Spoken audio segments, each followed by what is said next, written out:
কেমন আছো মিস্টার রদ্রিক? হঠাৎ এখানে কেন? আর এই মেয়েটা কে? নিজের মধ্যে থাকা সকল কৌতূহল একসঙ্গে ঢেকে দিল প্রিয়তি।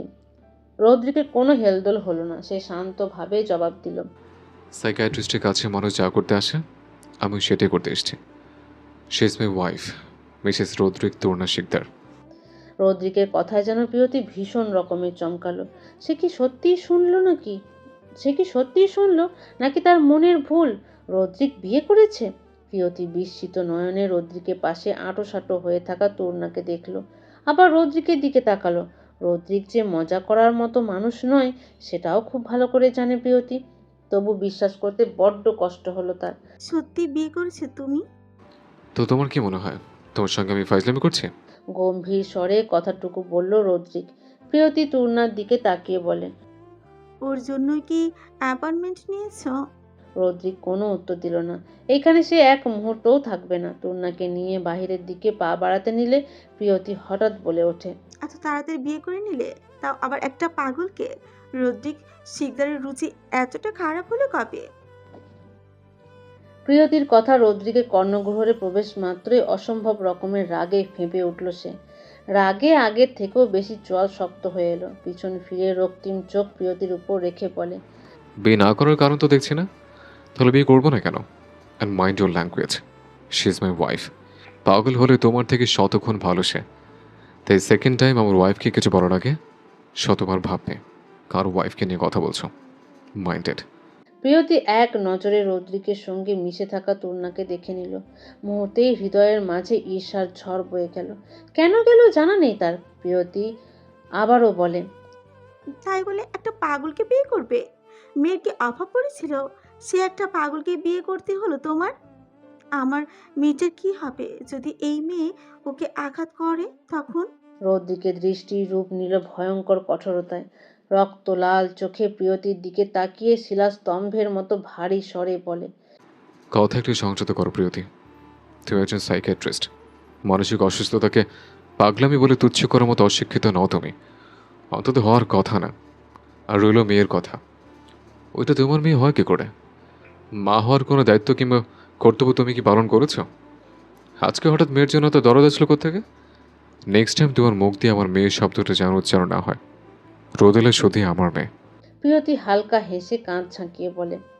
ওহ প্লিজ রদ্রিক, তুমি বদলিও না একটু। সরি। ওহ প্লিজ রদ্রিক, তুমি বদলাওনি একটুও। এখনো ভাঙা মানুষদের জোড়া লাগানোর ব্যর্থ দায়িত্ব নিজের কাঁধে তুলে নিয়েছো দেখি। শিক্ষিত ভাষায় এটাকে মানসিক অসুস্থতা হলেও সমাজে এটাকে পাগলামি বলে। রদ্রিক এক পা এগিয়ে এলো। তার চোখে এবার নিখাত হিংস্র দৃঢ়তায় পরিপূর্ণ। দাঁতে দাঁত চিবিয়ে বলে। হ্যাঁ, আমি জানি, কারণ একসময় তোমাকে জোড়া লাগানোর চেষ্টা করেছিলাম। ভুলটা সেখানে হয়েছিল। তুমি ভাঙা ছিলে না, তুমি ছিলে শূন্য। আর শূন্য মানুষকে কোনোদিন জোড়া লাগানো যায় না। আর রইল সমাজ, সেটাকে কোনোদিন আমি দাম দেইনি, আর না দেওয়ার প্রশ্ন আসে। প্রিয়তির মুখে এক ঝলক কাঠিন্যতা নেমে এলো। রদ্রিক কি এমনটা আগেও ছিল, নাকি তার নিকট নতুন লাগছে? রদ্রিক কেমন মানুষ সেটা সে খুব ভালো করে জানে, কিন্তু আজকে তার রদ্রিকের এই ভালো মানুষটা তূর্ণার জন্য ভালো লাগছে না। একদমই ভালো লাগছে না তার কাছে। তূর্ণা নিঃশব্দে রদ্রিকের দিকে তাকিয়ে আছে। তার কালো মণিযুক্ত চোখে জমে থাকা অশ্রু চিকচিক করছে। প্রিয়তিকে সে চেনে না, তবে সামনে থাকা মানুষটা যে সবার মতো তার পাগল হওয়ার বিষয়টা নিয়ে তার দিকে ঘৃণিত দৃষ্টিতে তাকিয়ে আছে সেটা বুঝতে পারছে। তার জন্য রৌদ্রিককে কত কথা শুনতে হলো। সেলিমা খাতুন বলতো সে নাকি তার মাকে গিলে খেয়েছে, সে নাকি অভাগী রাক্ষস। সত্যি কি সে তার মাকে গিলে খেয়েছে? ভাবতে ভাবতে বৃষ্টির ফোঁটা যেমন হঠাৎ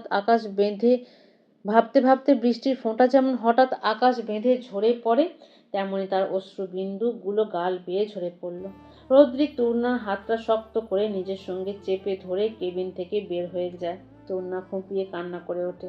পুরনো ব্যথাগুলো আবারও নাড়া দিয়ে উঠছে। সে কোনো দিন ঠিক হবে না। ডাক্তারই তো বলল সে পাগল। বর তাহলে কেন বলল সে সুস্থ হবে? সে তো অসুস্থ। আর এই অসুস্থতার কোনো ওষুধ নেই। তূর্ণা মাথা নিচু করে কান্না করতে করতে বলে, আমি একটা রাক্ষস বর, তাই তো মাকেও গিলে নিয়েছি। আমি কোনোদিনও সুস্থ হব না। আমিও হারিয়ে যাব মায়ের মতো, যেখানে কেউ আমাকে কষ্ট দিবে না। সবাই খুব পচা, তির্নাকে শুধু কষ্ট দেয়। রদ্রিক হাঁটা বন্ধ করে দিয়ে ক্রন্দনরত তূর্ণার দিকে শান্ত দৃষ্টিতে তাকালো। রক্তিম নেত্রজোড়া কেমন শীতল হয়ে এসেছে।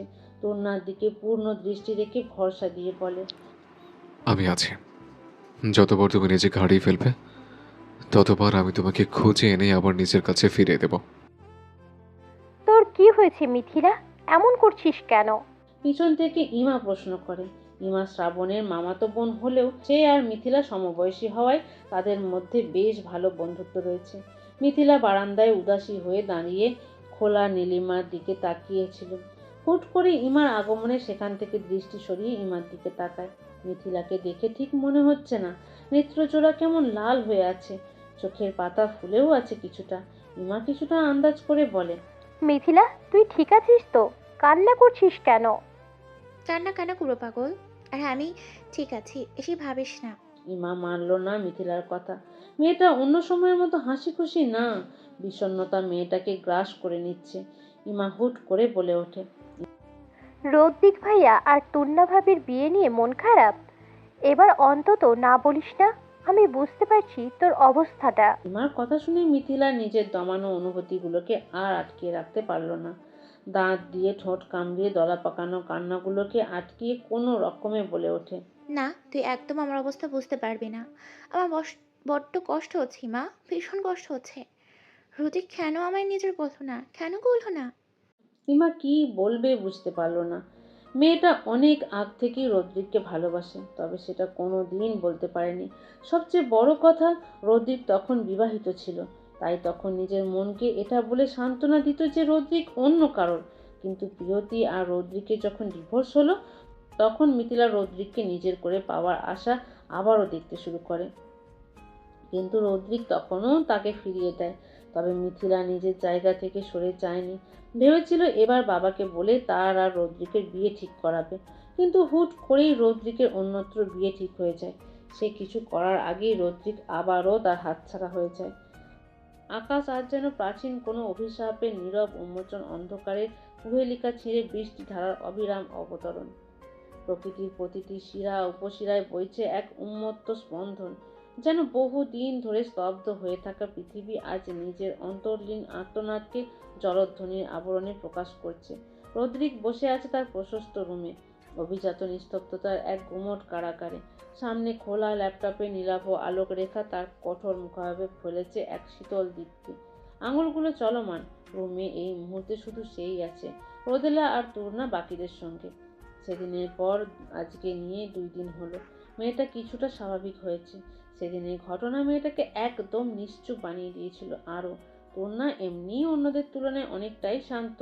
এমন অবস্থার মানুষটা যেমন সবসময় জেদ হই হুল্লোড়ে মেতে থাকে, তূর্ণা সেটার বিপরীত।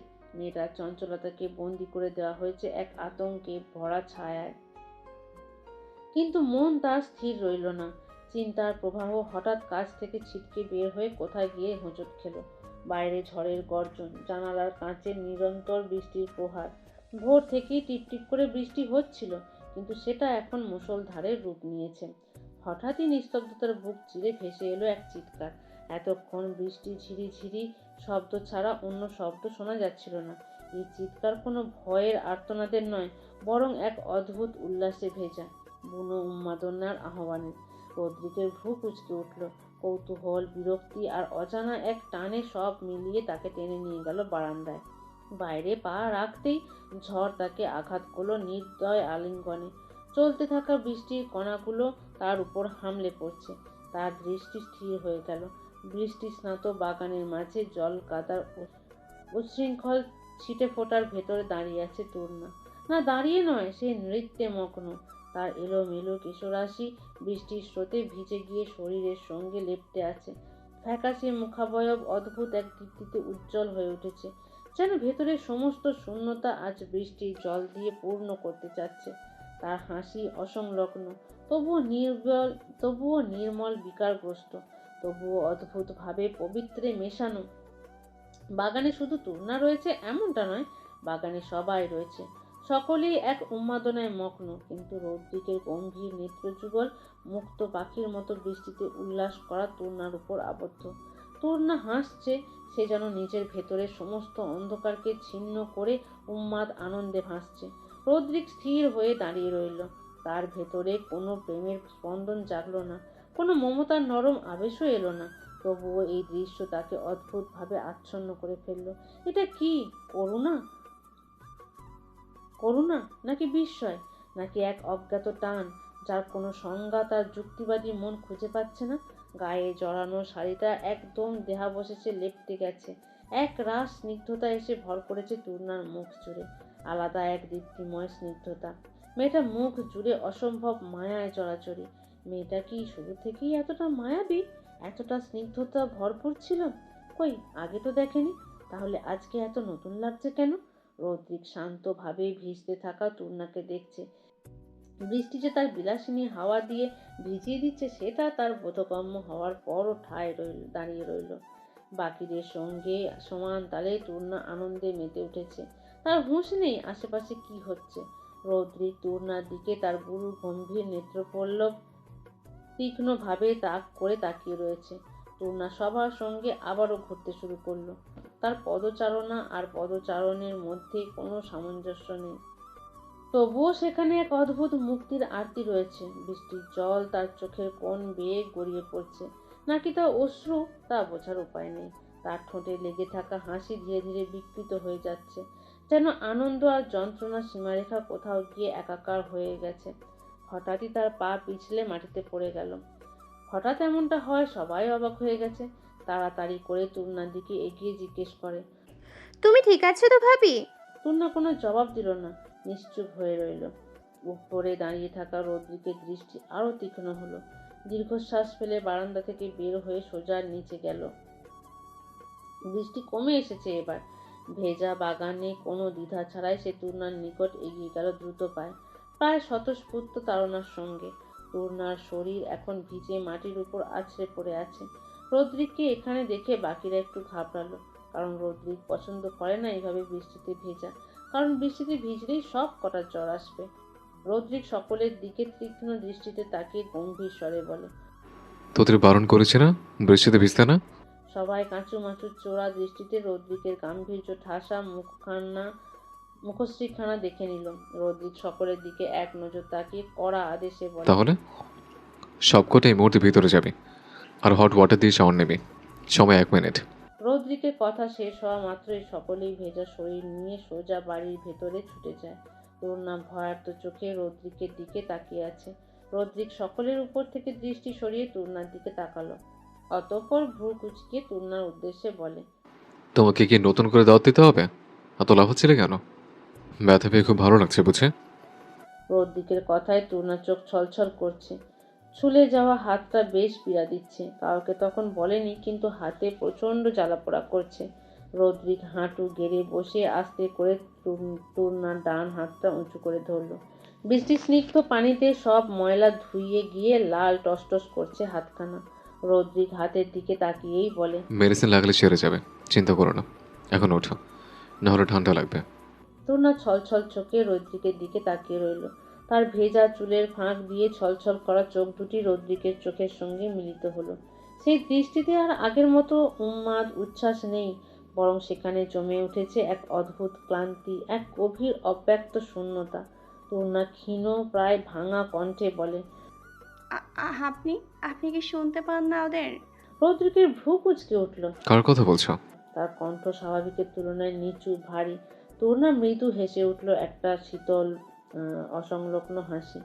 তার আঙুল ধীরে ধীরে উঠে এসে আকাশের দিকে নির্দেশ করলো, তারপর হালকা হাসি মুখে বলল, ওরা ওরা ডাকে, সবসময় ডাকে, বৃষ্টি নামলে বেশি জোরে ডাকে। রৌদ্রিক কিছু বলল না। এটা তূর্ণার মনের ভ্রম ছাড়া কিছুই নয়। রৌদ্রিক ভাঙতে চাইল না এই ভ্রম। থাক না কিছু ভ্রম যা মানুষকে নিজের মধ্যে সুখ দেয়, সেই ভ্রম ভাঙার থেকে থাকাই ভালো। তাই মুক্তির সমস্ত ব্যাখ্যাকে অস্বীকার করে কণ্ঠে অনিচ্ছুক দৃঢ়তা মিশিয়ে বলল, ভিতরে যেতে হবে। তূর্ণা কোনো প্রতিবাদ করলো না।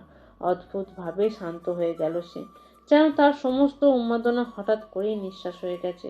সে নিঃশব্দে রদ্রিকের সঙ্গে হাঁটতে শুরু করলো। ভেজা পায়ের ছাপ রেখে যেতে লাগলো মাটির উপর, যা মুহূর্তেই বৃষ্টির জলে মুছে যাচ্ছে। জবা শিকদার দরজার সামনেই দাঁড়িয়েছিলেন। তিনি এতক্ষণ ধরে রদ্রিক আর তূর্ণাকেই দেখছিলেন। রদ্রিকের তূর্ণার প্রতি এত নরম হওয়ার বিষয়টা খুব ভালো করে লক্ষ্য করেছে। রদ্রিক বরাবরই এমন, যে দায়িত্ব একবার নিবে সেটা নিজের সবটুকু দিয়ে পালন করবে। রদ্রিক জবা শিকদারকে দেখে কিছু বলল না, তূর্ণাকে নিয়ে সোজা উপরে চলে গেল। বিকেলের দিকে তূর্ণাকে সাইকিয়াট্রিস্টের কাছে নিয়ে যাবে আবার। তূর্ণার কোলে রোদেলা বসে আছে, একটু পর বাহিরে যাবে, সঙ্গে রোদেলাও যাবে। রোদেলা তূর্ণার দিকে তাকিয়ে অস্পষ্ট স্বরে বলল, আমলা বললে কেটে বলুন কিনবো, সাথে পুতুও কিনবো। কিছুই বুঝলো না। তূর্ণা ঠোঁট উঠিয়ে বলে, পুতুল, তুমি কি বলো? আমি তো বুঝতে পারি না। আমাকে তো ডক্টরের কাছে নিয়ে যাচ্ছে। ওই ডক্টর খুব পচা ছিল, বরকে কত কথা শোনালো, তাও আমার জন্য। রোদেলা তূর্ণার দিকে তাকিয়ে বলে, কে কথা শুতিয়েছে? দাদাল কি টুনামা? এই কথাটুকু বুঝতে সক্ষম হলো তূর্ণা। সে মন খারাপ করে বলে, ওই ডক্টর, যেখানে গেলে আমি ঠিক হয়ে যাব, সে ডক্টর হলো সুই দেওয়ার মানুষ। ওরা ইয়া বড় বড় দেয়, খুব ব্যথা লাগে জানো। তারপর আরও তিতা তিতা ঔষধও খেতে দেয়, তাদেরকে ডক্টর বলে। তূর্ণা কথাগুলো শুনে রোদেলা এমনভাবে মাথা নাড়ালো যে খুব ভালো করে বুঝেছে সে জিনিসটা। পরনে তার বেবি পিঙ্ক রঙের ফ্রক। তূর্ণা হাত দিয়ে রোদেলার চুলের ভাঁজে হাত ঢুকিয়ে নাড়াচাড়া করে দিতে থাকে। রোদেলার চুল বড় না, হালকা হালকা ঝাঁকড়া চুল। এই ঝাঁকড়া চুলের কারণে রোদেলাকে দেখতে আরো সুন্দর লাগে। সেখানে উপস্থিত হলেন রোকসানা খাতুন। রোকসানা খাতুনকে দেখে তূর্ণা একদম চুপ হয়ে গেল। রোকসানা খাতুন তূর্ণাকে তীক্ষ্ণভাবে পর্যবেক্ষণ করে নিলেন। রোদেলার দিকে তাকিয়ে বলে, ওর সাথে কি করেছিলি? তূর্ণা ভয়ে ভয়ে কোনো রকমে জবাব দেয়। কিছু না। রোকসানা খাতুন আবারও রুক্ষ গলায় বলে, এমনি যাতে থাকতে দেখি, ওকে যদি কোনো প্রকার আঘাত করেছো তো তোমার খবর আছে। তূর্ণা শুধু মাথা নাড়ালো ভয়ে ভয়ে।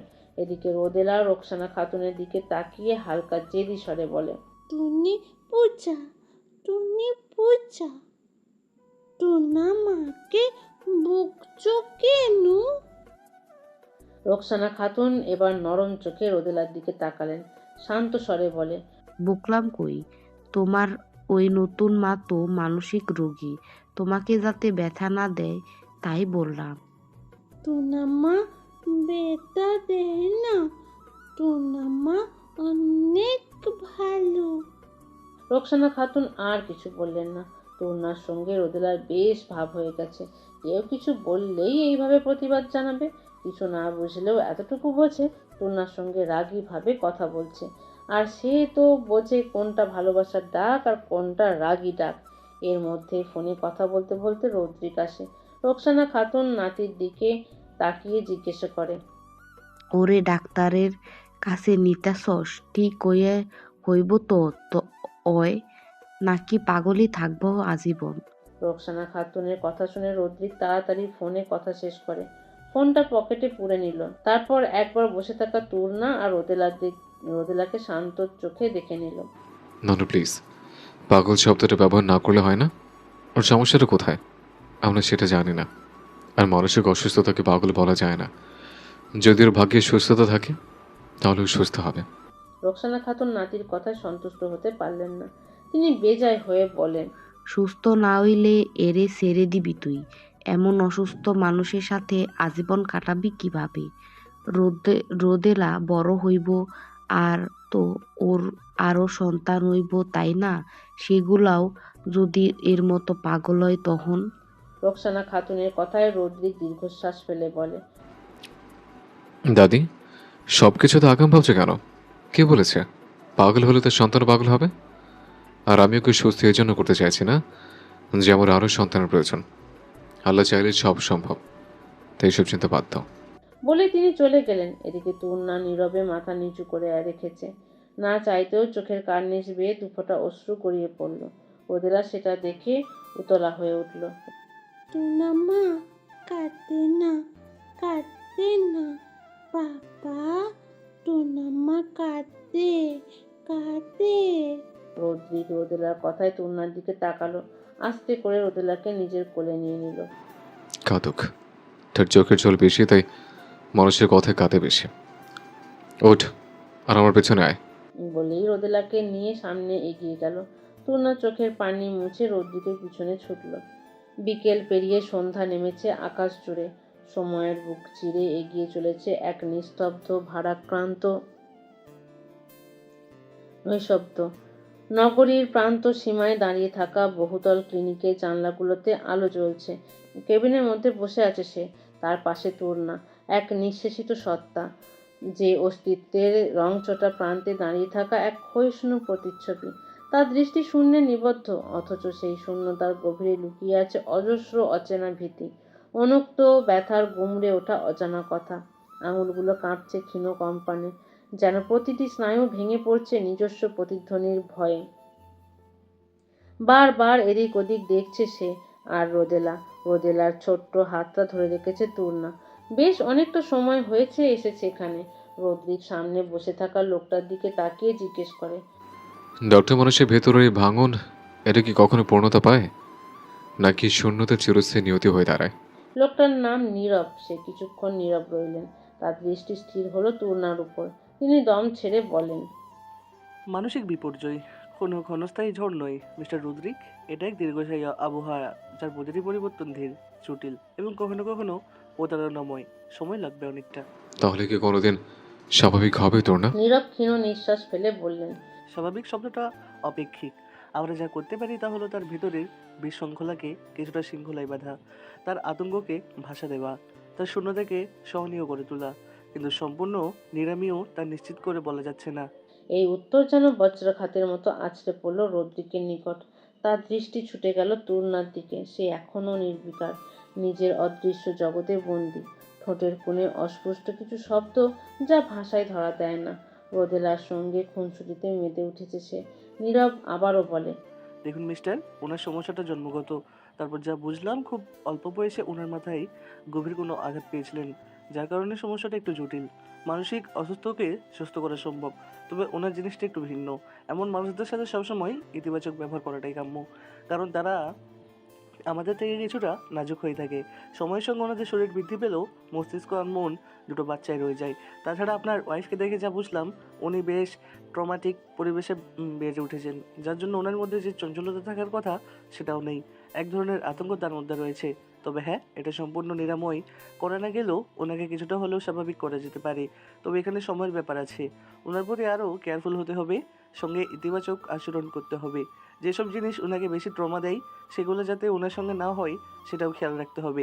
তাছাড়া থেরাপি আর সঠিক চিকিৎসার মাধ্যমে ওনার মেন্টাল হেলথ ইমপ্রুভমেন্ট করা যাবে। সম্পূর্ণ ঠিক হবে কি না সেটা ওনার উপর ডিপেন্ড করছে। রোগী যদি নিজে সুস্থ না হতে চাই, তাহলে আমরা যতই চিকিৎসা করি না কেন সেটার কোনো লাভ হবে না। রোগীর ইচ্ছাশক্তি তাকে সুস্থ হতে সাহায্য করে। রদ্রিক আরও কিছু সময় ডক্টরের সঙ্গে কথা বলে যা যা দরকার সব কিছু নিয়ে বাড়ির উদ্দেশ্যে রওনা দেয়। রোদেলার জন্য বেশ অনেকগুলো বেলুন আর কটন ক্যান্ডি নিয়েছে, সেগুলোই খাওয়াতে ব্যস্ত দুজন। গল্পের ঝুড়ি নিয়ে বসেছে দুইজন। রদ্রিক গম্ভীর মুখে ড্রাইভ করতে ব্যস্ত। হুট করে তূর্ণা সরল মনে রদ্রিককে প্রশ্ন করে, আমি কি কোনোদিনও ঠিক হব না? আল্লাহ কেন আমাকে পাগল বানিয়েছে বল? আমি তার প্রিয় নই? হালে কি আমাকে ভালোবাসে না? তাই কি আমি কারো ভালোবাসা পাই না? তূর্ণার কথা শুনে রদ্রিক কিছু সময় নীরবতা পালন করলো। তারপর অতি শান্ত গলায় বলে, আল্লাহর কাছে তার সকল বান্দাই সমান। পৃথিবীর কেউ পারফেক্ট নয়, তার মানে এই নয় সে আল্লাহর অপ্রিয়। তোমাকে আল্লাহ একটু বেশি ভালোবাসেন, তাই তুমি আমাদের থেকে ভিন্ন। এর মানে এই নয় যে তুমি তার অপ্রিয় কেউ। নিজেকে আগে ভালোবাসো, অন্যের ভালোবাসা শুধুই তোমাকে আঘাত দেবে। কিন্তু তুমি যখন নিজেকে ভালোবাসতে শিখবে, তখন কেউ তোমাকে ভাঙতে পারবে না। তাই নিজেকে ভালোবাসাটা আগে প্রয়োজন, তারপর না হয় অন্য কেউ ভালোবাসুক। তূর্ণা এত কঠিন কঠিন শব্দের মানে বুঝলো না। চুপ হয়ে রইল। ডাক্তারের কোনো কথাই সে বোঝেনি, সে তো শোনেইনি ঠিক মতো। রোদেলার সঙ্গে কথা বলতে ব্যস্ত ছিল সে। উত্তরটা তার জানা হলো না, সে ঠিক হবে কিনা। দুপুরের প্রখর প্রহর অতিক্রান্ত হওয়ায় খাওয়া দাওয়া পর্ব সমাপ্তি হতেই সকলেই নিজ নিজ কক্ষে আশ্রয় নিয়েছে। নিবিড় বিশ্রামের অলসতায় নিমগ্ন। নীরব অবকাশের মধ্যেই মিথিলা বাহির থেকে মাত্রই এলো। চারপাশে জনমানব শূন্যতার স্থবিরতা। বাহিরে দগ্ধ তাপপ্রবাহে দেহ তার ক্লান্তির ঘামে সম্পূর্ণ ভিজে একাকার। অচেতন স্বস্তির সন্ধানে সে নীরবে সোফার উপর নিজের পার্স ব্যাগটা একপাশে নিক্ষেপ করে মাথা এলিয়ে দিয়ে নয়ন যুগল মুদে রাখে কিছুক্ষণ। সময়ের সূক্ষ্ম স্রোত ধীরে ধীরে গড়িয়ে যেতে না যেতেই কারো পদধ্বনির মৃদু মৃদু অনুরণন কর্ণগহ্বরে প্রতিধ্বনিত হতেই সে চমকিত দৃষ্টিতে নয়ন উন্মিলিত করল। দৃষ্টি স্থির হয় সিঁড়ি বেয়ে আসা তূর্ণার উপর। মেয়েটি ধীর পায়ে নিম্নমুখী কাউকে অনুসন্ধানে ব্যাকুল সে। হঠাৎ কি এক অদৃশ্য প্রেরণায় মিথিলার অন্তর্গত সত্তা সঞ্চারিত হলো। সে গম্ভীর কণ্ঠের কঠোরতা মিশিয়ে তূর্ণাকে সম্বোধন করে উঠল। এমএ এদিকে আসো তো। আকস্মিক আদেশের অভিঘাতে তূর্ণা দৃষ্টি ফেরায় সেই দিকে। মিথিলাকে অবলোকন করে কিছুক্ষণ স্থির দৃষ্টিতে তাকিয়ে থাকে।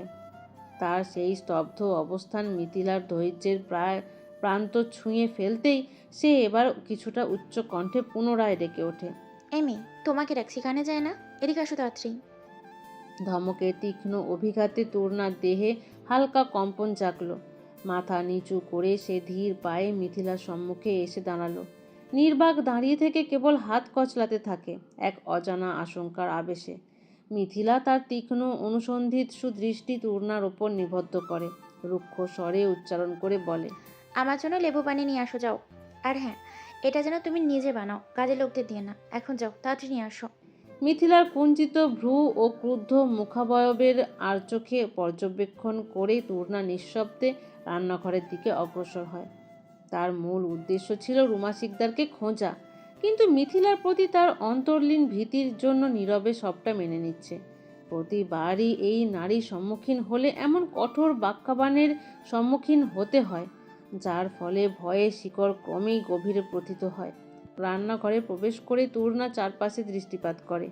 এই বাড়িতে আসার পর তাকে দিয়ে কোনো কাজই করায়নি এখনো কেউ, অথচ এখানে আসার আগে সেলিমা খাতুনের কঠোরতার জন্য বাড়ির প্রতিটি শ্রমসাধ্য কাজে সে অভ্যস্ত ছিল। ঘর মোছা, ঝাড়ু দেয়া, বস্ত্র পরিষ্কার, কোনো কিছুই তার অজানা ছিল না। অপারগতায় তাকে বাধ্য হয়ে সব করতে হতো, আর সামান্য ত্রুটিতেই খুন্তির দগ্ধ ছ্যাঁকার নির্মম স্মৃতি আজও তার শরীরে লেগে আছে। তবুও এই নতুন পরিবেশটা তার নিকট সম্পূর্ণ অপরিচিত। তাকে রান্নাঘরে দেখে এক কর্মচারী জিজ্ঞাসা করে, আপনার কিছু লাগতো নাকি বড় বউ? আমারে কন, আমি কইরা দিতাছি। ভয়ে কম্পমান স্বরে তূর্ণা বলে, লেবু কই? লেবু দিয়ে কি করবেন? শরবত খাইবেন নাকি? আমি বানায় দেই বড় বউ। তূর্ণা মৃদু মাথা নাড়িয়ে অস্বীকৃতি জানায়। চারপাশে দৃষ্টিপাত করে পুনরায় বলে, আমি শুধু লেবু দাও, ওই আপুটা খাবে, আমাকে বানাতে বলেছে। কর্মচারী আর কোনো প্রশ্ন না করে নীরবে ফ্রিজ থেকে অপ্রয়োজনীয় উপকরণ এনে তার সম্মুখে রেখে দেয়। তূর্ণা দ্বিধাগ্রস্ত হয়ে পড়ে। রান্নার বিষয় তার অজানা। ওই বাড়িতে বাড়ির সব কাজ করলেও রান্নার কাজটা কোনো দিন করেনি সে, তাই জানাও নেই কিভাবে কি করতে হয়। তূর্ণা লেবুটি হাতে নিয়ে তা ভাঙার ব্যর্থ চেষ্টায় লিপ্ত হয়। অবশেষে কর্মচারী নিজেই লেবুটি দুই ভাগ করে প্রয়োজনীয় সব কিছু বুঝিয়ে দেয়। নির্দেশনা অনুসরণ করে তূর্ণা এক টুকরো লেবু চিপে রস বের করে গ্লাসে দেয়, তাতে পানি মিশিয়ে নেয়, কিন্তু অজ্ঞতার অসতর্কতায় চিনির পরিবর্তে অতিরিক্ত বিট লবণ সংযোজন করে ফেলে। অতঃপর কোনো রকমে গ্লাসটি নিয়ে বাইরে আসে। মিথিলা তখন নিজ মোবাইল ফোনে নিমগ্ন। তূর্ণা ভীত সন্ত্রস্ত ভঙ্গিতে গ্লাসটি তার দিকে এগিয়ে দেয়। মিথিলা ফোন থেকে দৃষ্টি সরিয়ে গ্লাস নিয়ে নেয়। গম্ভীর মুখে শরবতটি ঠোঁটে স্পর্শ করতেই তৎক্ষণাৎ তা মুখ থেকে ছিটকে ফেলে দেয়। অতিরিক্ত লবণের তীব্রতায় সেটা প্রায় বিষাক্ত হয়ে উঠেছে। বিরক্তির তীব্রতায় গ্লাসটি শব্দ করে টি টেবিলের উপর রেখে সে ক্রুদ্ধ কণ্ঠে বলে ওঠে, এটা কি বানিয়ে এনেছ? লেবু পানি নাকি লবণের পানি? ইচ্ছে করে আমার করছো, তাই না, যাতে আমি খেতে না পারি? ভয়ে তূর্ণা দুই পা পশ্চাতে সরে যায়। মিথিলার আকস্মিক ক্ষিপ্রতায় তার অন্তরে আতঙ্কের ঘনঘটা নেমে এসেছে। আমি কিছু করিনি, আমি কিছু করিনি। ও, তার মানে আমি করেছি এটা, তাই তো? নিজে তো একটা পাগল, আবার এসব শয়তানি করে বলছো কিছু করিনি।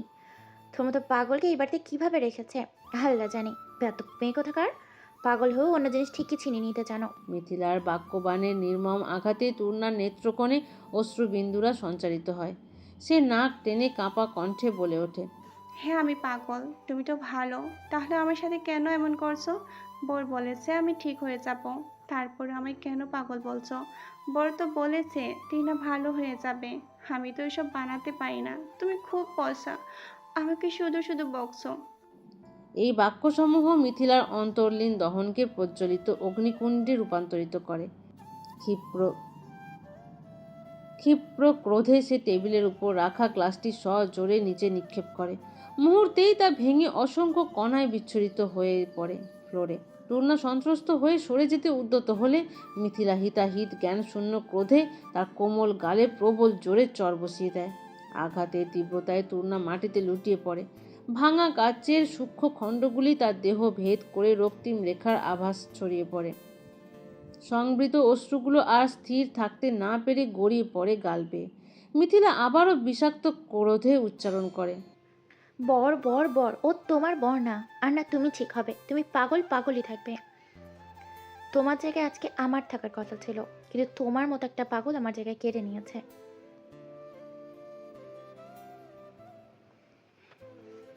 পাগলদের এত সুখে থাকতে নেই, তাহলে আমাকে বিরহে রেখে তুমি কিভাবে সুখে থাকতে চাও, তাও আবার না হওয়া মানুষের সঙ্গে? শুনে রাখো, ও তোমার বর না। তোমার মতো পাগলকে কেউ কোনোদিন ভালোবাসতেই পারে না, আর কোনোদিন মেনে নিতে পারে। বাক্য শেষে মিথিলা নিজ ব্যাগ নিয়ে জায়গাটা প্রস্থান করে।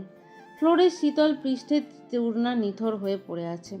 নিজেকে পাগল আখ্যায়িত করার এই নির্মম সত্য যেন তার অন্তর ছিন্ন ভিন্ন করছে। ভালোবাসার অক্ষমতায় সে নিজেকে পরিত্যক্তভাবে অনুভব করছে। এই পৃথিবী তার প্রতি চরম নির্মমতায় অনড়। শারীরিক আঘাতের যন্ত্রণা তুচ্ছ হয়ে যায় মানসিক বেদনার গভীরতায়।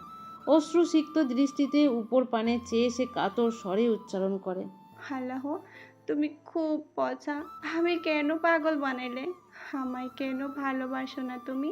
সবাইকে তো ভালোবাসো, তাহলে তাহলে আমায় কেন ভালোবাসো না? আমায় ভালোবাসার কাউকে কেন পাঠাওনি? বাবাও ভালোবাসে না, তুমিও ভালোবাসো না, কেউ ভালোবাসেনি। তোমরা সবাই পচা, খারাপ, আমায় শুধু কষ্ট দাও। আমার বুঝি কষ্ট হয় না? এই দেখো, বুকে হাত দিয়ে এখানটায় প্রচণ্ড রকম যন্ত্রণা হচ্ছে। রোজ করে যখন বাবা শুধু রূপা আপু আর ভাইয়াকে আদর করে, আমায় করে না, আমার দিকে তাকায়ও না, আমার সঙ্গে বসে না। তুমি তো সবার আল্লাহ, সবাইকে সব দাও, তাহলে আমায় কেন ভালোবাসা দিলে না? পাগল আমাকে খুবই খারাপ, আমায় ভালোবাসো না বলে কি পাগল বানিয়েছো? চারপাশের স্থবিরতা যেন তার বুকের ভেতর জমাট বেঁধে থাকা অনুচ্চারিত ক্রন্দনের প্রতিধ্বনি হয়ে ফিরে আসতে লাগলো। শীতল মেঝের উপর লুটিয়ে থাকা ক্ষুদ্র দেহখানি কেঁপে উঠছে বারংবার। কাঁচের ক্ষুদ্র খণ্ডগুলি তার কোমল চামড়ার গভীরে সূক্ষ্মভাবে ঢুকেছে। সঙ্গে রক্ত বের হচ্ছে বেশ, অথচ তূর্ণার এই বেদনাতেও নির্লিপ্ত। বাহ্যিক আঘাতের যন্ত্রণা তার অন্তর্লীন ক্ষতবিক্ষত আত্মার তুলনায় নিতান্তই তুচ্ছ।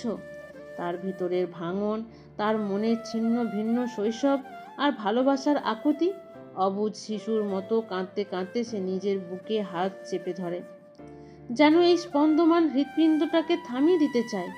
যে হৃদয় বারবার ভালোবাসা চেয়েও কারো কাছে ভালোবাসা পায়নি, এলোমেলো ভাঙা গলায় বলতে থাকে, এখানে এখানে ব্যথা করে, এখানে কেউ হাত বোলায় না, কেউ বলে না টিনা ভালো, কেউ বলে না আমি ভালো, কেউ বলে না।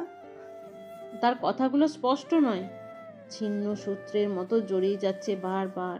কখনো বাক্য সম্পূর্ণ হওয়ার আগেই থেমে যাচ্ছে, কখনো আবার একই কথা বারবার পুনরাবৃত্তি করছে। তার মস্তিষ্কের ভাঙা আয়নার মতো পুরনো স্মৃতিগুলো বিকৃত হয়ে প্রতিফলিত হচ্ছে বারবার। বাবা, বাবা তো রূপা আপুকে ভালোবাসে, ভাইয়াকেও। আমি গেলে বলে দূরে যা, আমি নাকি বাজে, আমি নাকি পাগল। কান্না করতে করতে তূর্ণা কথা আটকে আসে। অশ্রুসিক্ত নয়নদ্বয় অন্যমনস্কভাবে শূন্য স্থির হয়ে চেয়ে থাকলো। মনে হলো সে এই বাস্তবতার মধ্যে নেই, হারিয়ে গেছে নিজের এক ভাঙা জগতে, যেখানে ভালোবাসা মানেই কেবল প্রত্যাখ্যান, তাকে দূরে ঠেলে দেওয়া, বারবার তার ছোট্ট মনটাকে ভেঙে গুঁড়িয়ে দেওয়া। হঠাৎই সে কাঁচের টুকরোগুলোর দিকে তাকায়। তোহলি শিশুর মতো একটি খণ্ড হাতে তুলে নেয়। রক্তের সরু রেখা তার আঙুল বেয়ে নেমে আসছে, কিন্তু সে তাতে ভীত নয়, বরং বিস্মিত। রক্ত লাল। মৃদু হাসে তূর্ণা, একটি বেদনা বিধুর অস্বাভাবিক হাসি। আমারও তো রক্ত লাল। তাহলে আমি মানুষ না? আমি কি মানুষ না? প্রশ্নগুলো ছুড়ে দেয় সে শূন্যতার দিকে। কোনো উত্তর পেল না। রুমা শিকদার মাত্রই ছাদ থেকে গাছ লাগিয়ে নিচে নেমে এলেন। দুপুরে নতুন অনেকগুলো ফুলের গাছ আনা হয়েছিল, সেইগুলোই লাগাচ্ছিলেন এতক্ষণ। হাতে এখনো মাটি লেগে আছে। তিনি ধীর পায়ে নেমে আসতেই হঠাৎ তার কর্ণগহ্বরে প্রবেশ করলো ক্ষীণ কান্নার শব্দ। পা থমকে গেল তার। রুমা শিকদারের ভ্রু কুঁচকে চারপাশে দৃষ্টি নিক্ষেপ করতেই সেই শব্দের উৎস স্পষ্ট হয়ে উঠল। দ্রুত পায়ে এগিয়ে এলেন। ড্রয়িং রুমের মেঝেতে দৃষ্টি পড়তেই তার বুকের ভেতরটা হু হু করে উঠল। মেঝের উপর গুটি সুটি মেরে বসে আছে তূর্ণা, চারপাশে ছড়িয়ে ছিটিয়ে কাঁচের ভাঙা টুকরো। তড়িঘড়ি করে সে ছুটে এসে তূর্ণার পাশে হাঁটু গেড়ে বসে পড়ল। রুমা শিকদারের দৃষ্টি তূর্ণার রক্তাক্ত হাতের উপর স্থির হলো। তখন তার অন্তর যেন মুহূর্তেই বিদীর্ণ হয়ে গেল। এই বাড়িতে হয়তো তিনিই বেশি তূর্ণাকে আপন করে নিয়েছে। মেয়েটাকে নিজের সঙ্গে সব সময় আগলে রাখার চেষ্টা করেন তিনি। কাঁপা কাঁপা হাতে তূর্ণার মুখখানি তুলে ধরে তিনি ব্যাকুল স্বরে বলে ওঠেন, এই কি অবস্থা করেছিস মা? কি করে হলো এইসব? কই দেখি তো, হাতটা দে। তূর্ণা প্রথমে কিছু বুঝে উঠতে পারে না। অশ্রুসিক্ত দৃষ্টিতে একবার তাকায় রুমা শিকদারের দিকে। সে এক অদ্ভুত শিশুসুলভ নির্ভরতার আকাঙ্ক্ষা। আমি আমি কিচ্ছু করিনি। কাঁপা কণ্ঠে বলে ওঠে সে। শব্দগুলো এলোমেলো। তূর্ণা রুমা শিকদারের দিকে তাকিয়ে আবারও ক্রন্দনরত অবস্থায় বলে ওঠে, সবাই বলে আমি পাগল, আমি খারাপ, আমি কেউ মেনে নিবে না। তার কণ্ঠের প্রতিটি শব্দ যেন সূচের মতো বিঁধতে থাকে রুমা শিকদারের হৃদয়ে। তিনি আর নিজেকে সংযত রাখতে পারলেন না। ধীরে তূর্ণাকে নিজের বুকে জড়িয়ে নেন। একটা দীর্ঘ নিবিড় আলিঙ্গন, যেখানে মাতৃত্বের সমস্ত অপূর্ণতা, সমস্ত না পাওয়া, সমস্ত নিঃসঙ্গতা একত্রে আশ্রয় খুঁজে পায় রুমা শিকদার। তূর্ণাকে নিজের সন্তানের মতো আগলে রাখার চেষ্টা করেন তিনি। চুপ চুপ করো মা, কে বলেছে তুমি পাগল? তার কণ্ঠে স্নেহের ভারী কম্পন। তিনি আবারও বলেন, আমার তূর্ণা পাগল না, আমার তূর্ণা খুব ভালো, খুব ভালো। এই আমার শব্দটা শুনে তূর্ণার শরীর যেন হঠাৎ স্থির হয়ে যায়। সে ধীরে ধীরে মাথা তুলে বিস্মিত দৃষ্টিতে তাকায় রুমা শিকদারের চোখের দিকে। আমার এর আগে কেউ কোনোদিনও এমনভাবে তাকে বলেনি আমার তূর্ণা। শব্দটা বড্ড স্নেহময় আর আদরে ভরা লাগলো। এর আগে এইভাবে কেউ বলেছে? না, তার স্মৃতির পাতায় কোথাও খুঁজে পেল না এমন শব্দ। হ্যাঁ আমার। রুমা শিকদার মৃদু হাসলেন। হাসির আড়ালে জমে থাকা অশ্রু ঝিলমিল করে উঠল। তিনি হালকা হাসি মুখে বলেন, তুমি তো আমার মেয়ের মতো, তাহলে তো আমারই হলে, তাই না? এই কথাটুকু যেন বজ্রপাতের মতো আঘাত করলো তূর্ণার অন্তরে। তবে তা ধ্বংসের নয়, বরং এক অদ্ভুত উষ্ণতার বিস্ফোরণের। হঠাৎই সে শিশুর মতো জড়িয়ে ধরে রুমা শিকদারকে। রুমা শিকদারের কাছ থেকে আলাদা এক উষ্ণতা খুঁজে পান সে। বাচ্চাদের মতো ফুঁপিয়ে উঠে বলে, আমারে ছাড়বে না তো? সবাই দূরে সরিয়ে দে, কেউ ভালোবাসে না তিনাকে। রুমা শিকদার তার মাথায় হাত বুলিয়ে দেন। স্নেহ ভরা কণ্ঠে, আমি আবার কোথায় যাব? এখানেই তো আছি। রুমা শিকদার আলতো করে তূর্ণার রক্তাক্ত হাতের উপর বুলিয়ে দেয়। নরম স্বরে প্রশ্ন করেন তিনি, ব্যথা করছে? তূর্ণা একটু ভেবে মৃদু মাথা নাড়ে। এখানে একটু। ব্যথা পেলে কি করে? আর গাল লাল হয়ে আছে কেন?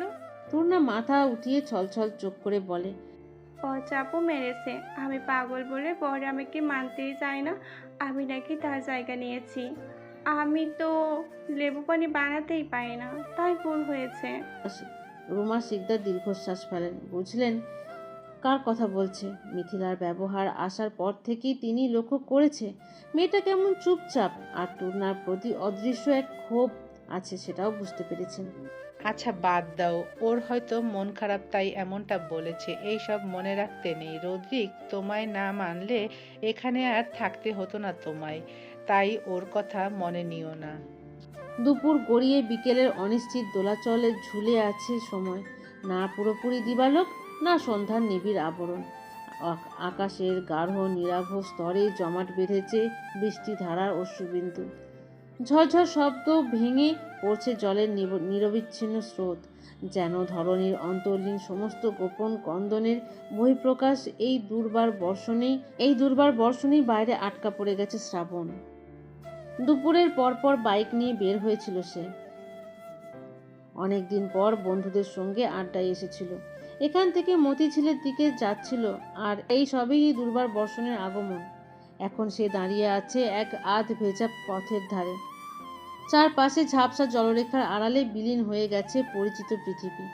চুল বেয়ে টুপটাপ গড়িয়ে পড়ছে জলের ফোঁটা, শার্টের প্রতিটি সুতো ভিজে সিঁটিয়ে গেছে শরীরের সঙ্গে। চোখে মুখে বিরক্তির ছাপ স্পষ্ট। আশেপাশে তার মতো আরো অনেক মানুষ আটকা পড়েছে। বারবার নিজের হাতে থাকা ঘড়িটায় সময় দেখে নিচ্ছে সে। সারা বৃষ্টি এখনই আসতে হলো এটারে। বলে সামনের দিকে তাকালো।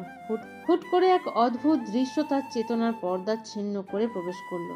রাস্তার ওই পারে একটা মেয়েটি দাঁড়িয়ে আছে এক বিশাল কৃষ্ণচূড়ার নিচে। এই তীব্র বর্ষণের মাঝে মেয়েটা ফুল কুড়াতে ব্যস্ত।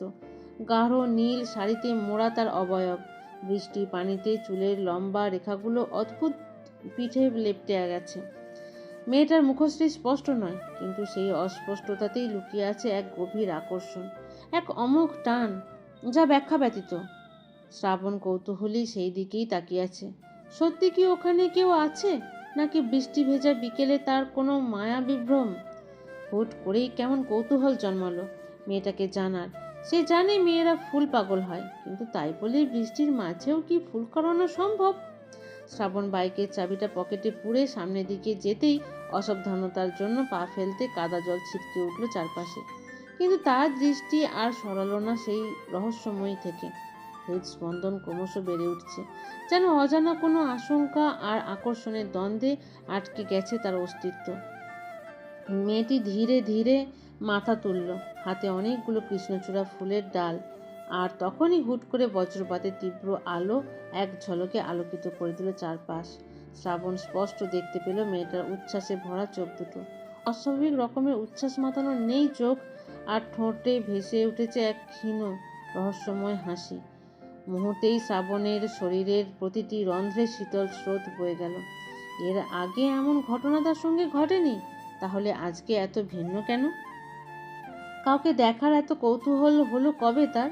তাও একটা অজানা মেয়ের প্রতি, যার পরিচয় অবধি জানা নেই। এমনকি এই সাক্ষাতের পর তাদের আর সাক্ষাতের সম্ভাবনাও নেই।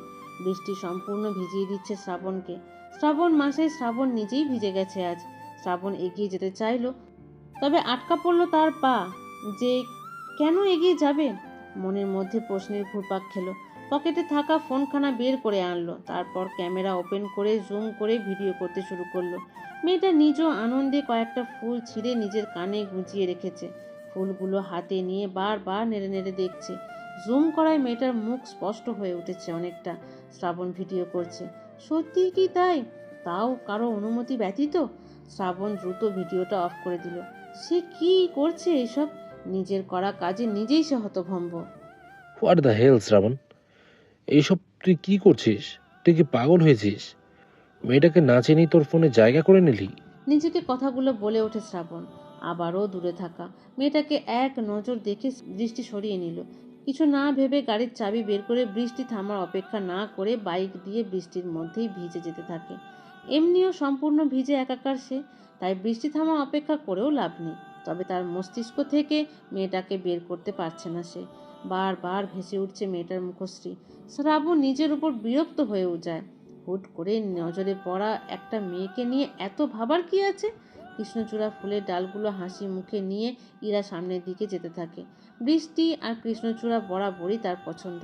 ভার্সিটিতে আজকে তার নবীনবরণের অনুষ্ঠান ছিল, সেখান থেকে বাড়িতে ফিরে যাচ্ছিল সে। আর তখনই প্রবল বেগে শুরু হয় বৃষ্টি। আজ বৃষ্টি দেখলে সে নিজেকে ধরে রাখতে পারে না। বৃষ্টিতে তাকে ভিজতেই হবে। আর যখন কৃষ্ণচূড়া গাছটা চোখে পড়ল, নিচের মধ্যে থাকা উচ্ছ্বাসটাকে আর ধরে রাখতে পারল না।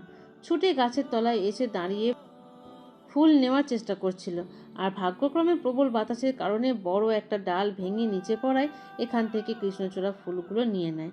বাড়িতে গেলে মায়ের কাছ থেকে শখানেক বকা খাবে এই বৃষ্টিতে ভেজার কারণে, কিন্তু তারপরও ইরাকে বৃষ্টিতে ভিজতেই হবে। ইরার ব্যাগে ছাতা আছে, কিন্তু সেই ইচ্ছে করেই ছাতাটা বের করেনি। বৃষ্টির মধ্যে হাঁটতে শুরু করেছে। চোখ মুখে যেন উচ্ছ্বাস উগলে পড়ছে। মধ্যবিত্ত পরিবারের মেয়ে সে, বড় ভাই আর সে। ইরা সম্পূর্ণ নাম হলো রিধিকা ইসলাম ইরা। এবার অনার্স প্রথম বর্ষে উঠেছে। নতুন জায়গা হওয়ার তেমন কোনো বন্ধু হয়নি তার এখনো। হাঁটতে হাঁটতে হুট করে ব্যাগের মধ্যে থাকা ফোনটা বেজে ওঠে। একটা ওয়াটারপ্রুফ। ব্যাগের ভেতর কোনো প্রকার পানি প্রবেশ করেনি। ইরা ব্যাগের চেন খুলে আগে ছাতাটা বের করলো, তারপর সেটা মাথার উপর ধরে ফোনখানি বের করে দেখলো আনিকা হোসেনের 5টা মিস কল। ইরা তাড়াতাড়ি করে ফোনটা ব্যাক করলো। কিছু সময় পরে আনিকা হোসেন ফোনটা তুলতেই কড়া গলায় বলে ওঠেন, এই, তুই ফোন ধরছিলি না কেন? যদি দেখি তুই আজকেও বৃষ্টিতে ভিজে বাড়িতে এসেছিস, তাহলে তোর একদিন আমার 10 দিন, মনে রাখিস। মায়ের হুমকিতে ইরা জিহবা কাটলো। আনিকা হোসেন নিশ্চয়ই বৃষ্টির কারণে তাকে ফোন দিয়েছে। ইরা ঢোক গিলে কোনো রকম আমতা আমতা করে বলে ওঠে, আরে মা, তুমিও না, বৃষ্টি কই পেলে? আমি তো এখনো ক্যাম্পাসে আছি। ইরার কথা আনিকা হোসেন বিশ্বাস করবেন না। প্রেম করা গলায় আবারও বলে ওঠেন, আমি তোর পেট থেকে হয়েছি নাকি তুই আমার পেট থেকে হয়েছিস শুনি? তুই যে বৃষ্টির মধ্যে আছিস সেটা তো বুঝতেই পারছি। বৃষ্টির শব্দ আমার কানেও আসছে। ভালোই ভালোই বলছি, বৃষ্টিতে ভিজে আসবি তো খবর আছে।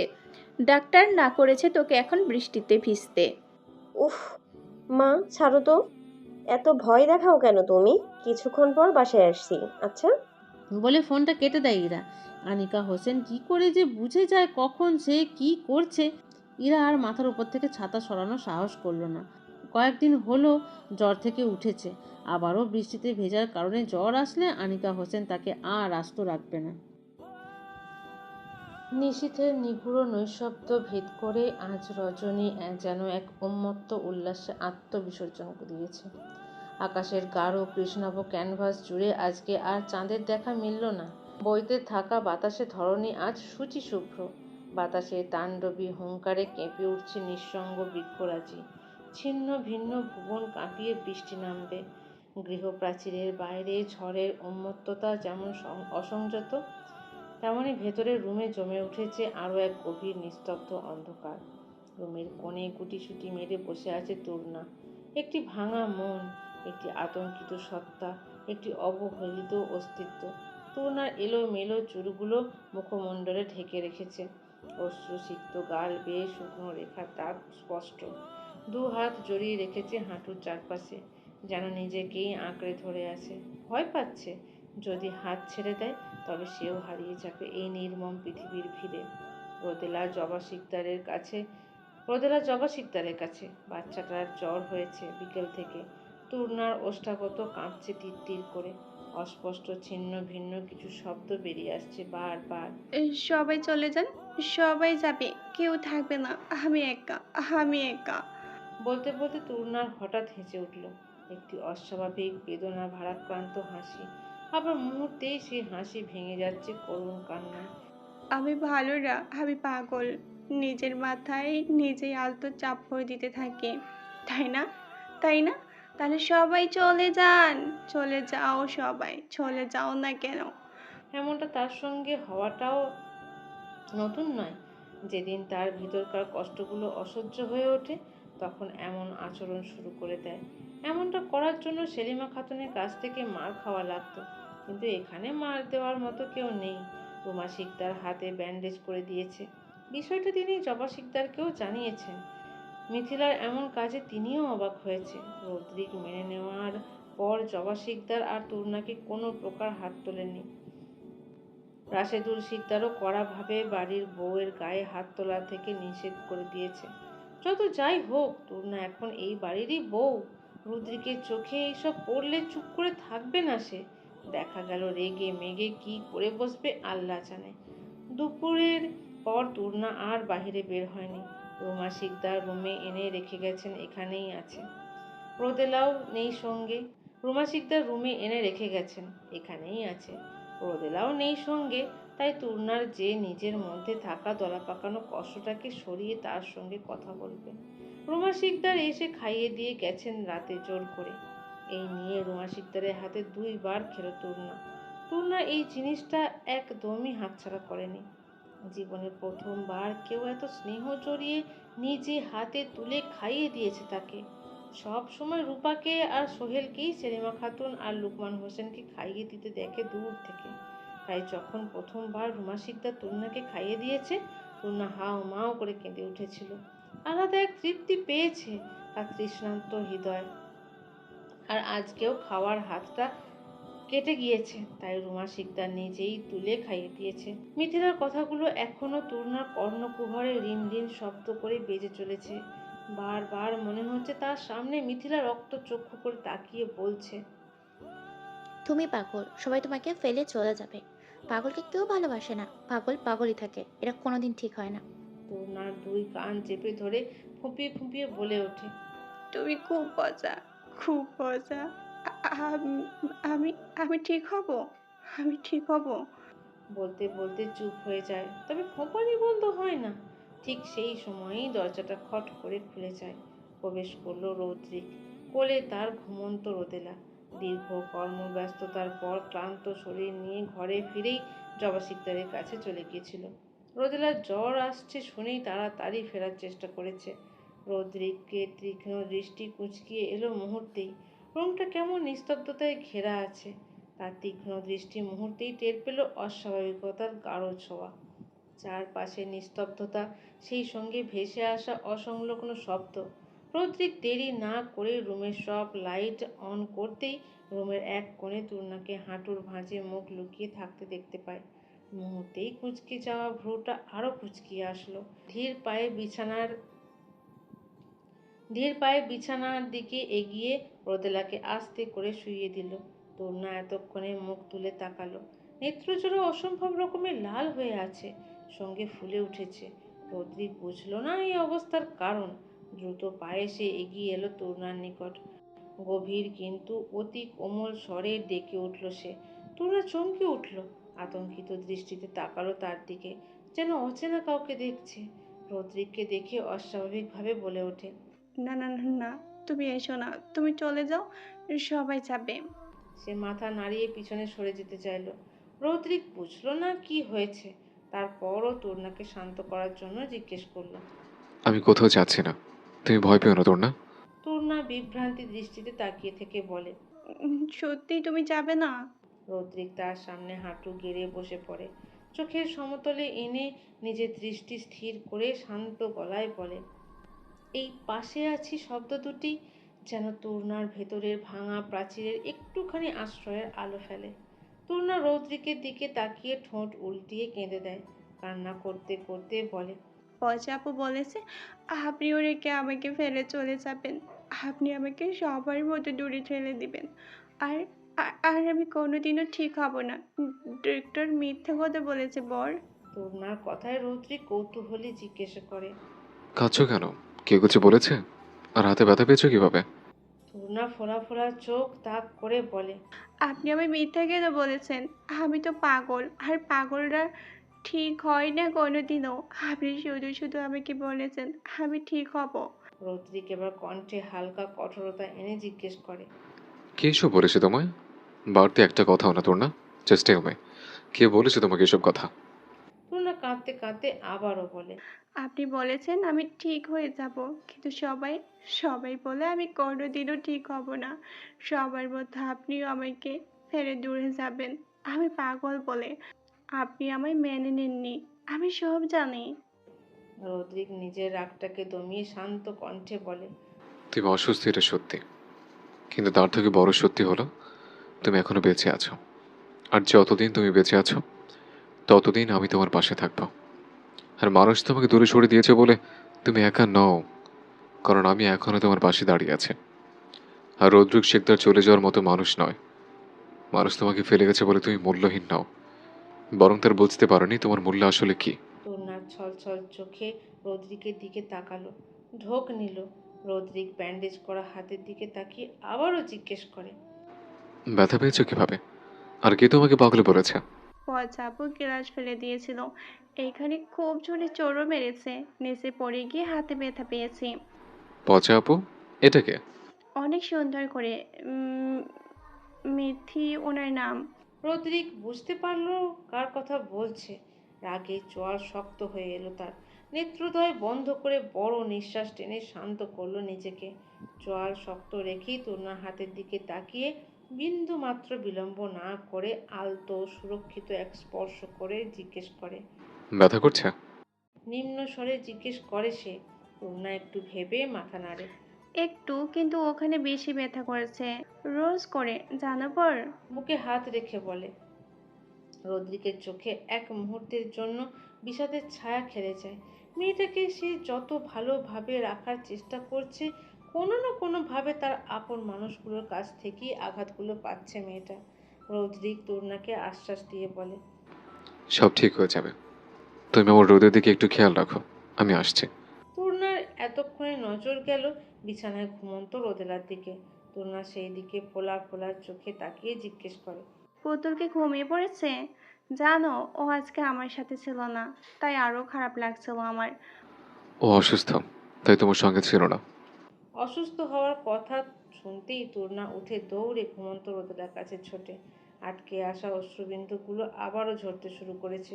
তরুণা রোদেলার মাথায় হাত বুলাতে বুলাতে ঝাপড়াতে থাকে। পুতুলের কি হয়েছে বর? ও কেন অসুস্থ হয়েছে? ওকে সুন্দর করে ওকে সুস্থ করে দাও বর, না হলে আমার মতো আমার পুতুলকেও সবাই দূরে সরিয়ে দেবে। তুমি পুতুলকে সুস্থ করে দাও বর, আমার পুতুলকে সুস্থ করে দাও। রিল্যাক্স না, ও ঠিক হয়ে যাবে, চিন্তা করো না। ওর জ্বর হয়েছে, কালকের মধ্যে কমে যাবে। তুমি এখানে ওর কাছে থাকো, আমি আসছি। বলেই রৌদ্রিক ঘর থেকে বের হয়ে যায়। এদিকে তরুণা কাঁদতে কাঁদতে ছোট্ট রোদেলার ললাটে সাবধানে স্নেহময় স্পর্শ এঁকে দিতে থাকে। গা একদম গরম হয়ে আছে। তরুণা কাঁদতে কাঁদতে বলে ওঠে, তুমি ঠিক হয়ে যাও পুতুল সোনা। আল্লাহ আমার পুতুলকে ভালো করে দাও, না হলে সবাই আমার পুতুলকেও কষ্ট দিবে। তুমি ওকে ভালো করে দাও আল্লাহ। বলেই রোদেলার ছোট্ট মাথাটা নিজের কোলের ওপর টেনে নিয়ে আদর করে দিতে থাকে আর আল্লাহর কাছে বারবার রোদেলার সুস্থতা কামনা করতে থাকে। মিথিলা, ইমা আর মাইশা এক রুমেই থাকছে এখানে আসার পর। পরশু তারা চলে যাবে এখান থেকে। মাইশা ঘুমিয়ে পড়েছে, ইমা আর মিথিলাই জাগ্রত। মিথিলা বারান্দার বাহিরে বয়ে চলা ঝড়ো হাওয়ার দিকে তাকিয়ে রয়েছে এক দৃষ্টিতে। মেঘাচ্ছন্ন কৃষ্ণ বর্ণ নীলিমার পানে চেয়ে আছে। হুট করেই পরিচিত কারো কণ্ঠস্বর পেতেই নিজের জগৎ থেকে ছিটকে বের হয়ে আসে সে। রৌদ্রিকের কণ্ঠস্বর? হ্যাঁ, এটা তো রৌদ্রিকেরই স্বর। মিথিলা আর দেরি না করে ছুটে রুমে আসতেই গাম্ভীর্যের ঠাসা রৌদ্রিকের কঠোর মুখশ্রীটা দেখতে পায়। চোয়াল শক্ত করে শক্ত চোখে তাকিয়ে রয়েছে। মিথিলা উপস্থিত হতেই রৌদ্রিক ঘরে প্রবেশ করে। মিথিলার মনে অজানা এক ভয় দানা পেকে উঠল। রৌদ্রিক কিসের জন্য এসেছে? দুপুরের ঘটনা কি রৌদ্রিকের কান অবধি পৌঁছে গেছে? ভাবতেই মিথিলার শুকনো ঢোক গিলে নিল। রৌদ্রিক মিথিলার দিকে পূর্ণ তীক্ষ্ণ দৃষ্টি নিক্ষেপ করে চোয়াল শক্ত করে বলে ওঠে, তরুণার গায়ে হাত তুলেছে কোন সাহসে? মিথিলা খিঁচিয়ে চোখ জোড়া বন্ধ করে নেয়। বুকটা ধুকপুক করছে প্রচণ্ড জোরে। কি বলবে সে এবার? তার তখন কি যে হয়েছিল নিজেও জানে না। নিজের মধ্যে জমে থাকা সমস্ত রাগ তখন ঢেলে দিয়েছিল তূর্ণার উপর। মিথিলাকে জবাব না দিতে দেখে রৌদ্রিক এবার ধমকের সুরে জিজ্ঞেস করে ওঠে, হ্যাঁ শ্রমিক ডামিট, সাহস কি করে হয় আমার বাড়িতে দাঁড়িয়ে আমার ওয়াইফের গায়ে হাত তোলার সাহস কোথায় পাও? রৌদ্র ভাই, আমি মিথিলা তার বাক্যটুকি শেষ করতে পারল না। তার আগে আবারও রৌদ্রিক একই টোনে বলে ওঠে, বলো, এই সাহস কে দিয়েছে তোমায়? তুমি তো শিক্ষিত, তাহলে মানসিক অসুস্থতাকে পাগল বলে আখ্যায়িত হয় কিভাবে? সবচেয়ে বড় কথা, ওর গায়ে হাত তোলার সাহস কি করে হয় তোমার? আমি এই রাইট কাউকে দেয়নি যে যে সে এসে আমার ওয়াইফের গায়ে হাত তুলে যাবে। রৌদ্র ভাই, আসলে আমার তখন মাথা গরম ছিল। তার মধ্যে ও পানিতে চিনির জায়গায় লবণ দিয়ে এসেছিল, তাই রাগটা তখন ধরে রাখতে পারিনি। রৌদ্রিক এবার হুঙ্কার দিয়ে বলে ওঠে, মাথা গরম হলে বলে ওকে মারবে? ওকে তুমি কি পেয়েছ যে মন চাইলে ওর মেরে দিলে? She is my wife and তাকে সেই সম্মান দেওয়া তোমার কর্তব্য। যদি সম্মান না করতে পারো তাহলে এখানে আসার প্রয়োজন নেই তোমার। অ্যান্ড বাড়িতে এত কাজের লোক থাকার পরও আমার ওয়াইফকে দিয়ে এইসব করানোর মানে কি? ওকে কি তোমার সার্জেন্ট মনে হয়? জানো না ওর মানসিক অবস্থার কথা? তাহলে কোন আক্কেলে ওকে দিয়ে তুমি কাজ করাও? মিথিলা মাথা নিচু করে নিল। অশ্রু এসে হানা দিয়েছে তার নেত্রকোণে। রৌদ্রিকের দিকে তাকালো। হয়তো এই আটকে থাকা অশ্রুগুলো টুপটাপ ঝরে পড়বে। মিথিলা ঠোঁট কামড়ে নিজের কান্না আটকানোর চেষ্টা করলো। রৌদ্রিক দাঁতে দাঁত পিষিয়ে বলে, লাস্ট ওয়ার্নিং দিচ্ছে, আমার কোনো জিনিসে হাত দেওয়ার আগে ভাববে কার জিনিসে দেখে হাত বাড়িয়েছ। আমার জিনিসে আমি বিন্দুমাত্র অন্য কারো স্পর্শ সহ্য করব না, সেখানে সে আমার অর্ধাঙ্গিনী। নেক্সট টাইম এমন কিছু করার দুঃসাহস করার আগে ভাববে তোমার হাত হাতের জায়গায় থাকবে কিনা। কথাটা শেষ করে কোনো দিকে তাকানোর প্রয়োজন মনে করলো না রৌদ্রিক। সে যেভাবে এসেছিল সেইভাবেই আবারও চলে গেল। এদিকে রৌদ্রিকের সমস্ত কথা মিথিলার কানে এখনো বাজছে। রৌদ্রিক বের হয়ে যেতেই মিথিলা ফুঁপিয়ে কেঁদে উঠল সশব্দে। ইমাদ এতক্ষণ নীরব দর্শকের ভূমিকা পালন করছিল। রৌদ্রিক যেতেই সেই মিথিলার কাছে ছুটে গেল। মিথিলা কাঁদতে কাঁদতে বলে ওঠে, রৌদ্রিক এই মেয়েটার জন্য আমাকে এতগুলো কথা বলে গেল। ইমা, রৌদ্রিক, রৌদ্রিক। শান্ত হ মিথিলা, শান্ত হ। তুই মেয়েটাকে মারতে গেলি কেন? না মারলে এত কিছু হতো না। মিথিলা কোনো জবাব দিল না, কাঁদতে থাকলো শুধু। কেটেছে সময়, কেটেছে দিন, খাড়া স্রোতের মতো বয়ে গেছে সময়। দেখতে দেখতে কেটে গেছে 5টা দিন। শ্রাবণ এখনো সেই বৃষ্টি স্নাত দিনের কথা মাথা থেকে বের করতে পারেনি। বৃষ্টিতে ভিজতে থাকা নীল শাড়ি পরিহিত মেয়েটাকে বের করতে পারেনি মাথা থেকে। ফোনে থাকা ভিডিওটা 100 বারেরও বেশি দেখা হয়ে গেছে তার। ভিডিওটা যতবার দেখেছে তার মধ্যে স্নিগ্ধতা ছেয়ে গেছে ততবার। টিএসসি চত্বরে এসেছে। শ্রাবণকে নিজের মধ্যে ডুবে থাকতে দেখে হুট করে থেকে রাকিব কাঁধে হাত রেখে জিজ্ঞেস করে,